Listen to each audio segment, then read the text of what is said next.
So this is how to install the carbon monoxide alarm.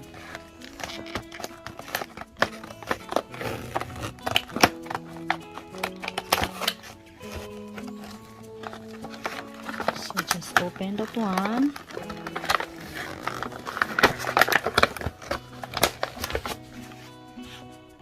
Okay. Battery means just backup. So there's a battery decoder or not? I can open it. I hope there's a battery over there. Oh, that's nice. So there's already a battery. Yeah, if you take out and the battery is connected. Oh, that's nice. So I think just leave it there, right? And make sure it's okay, plus. So we have our cat over there. Hi, Miming. Minus. Yeah.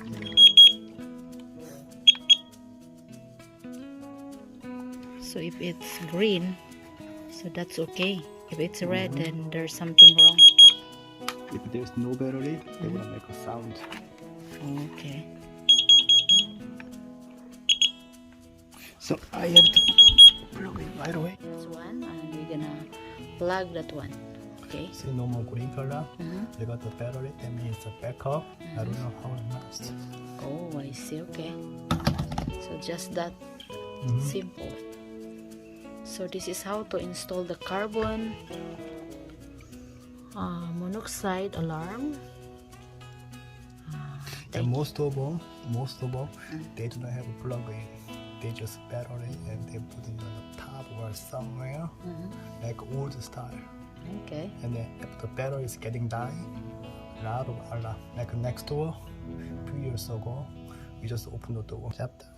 So when it's red, that means Yeah, battery is getting die, or okay. battery is not good, or you're having something.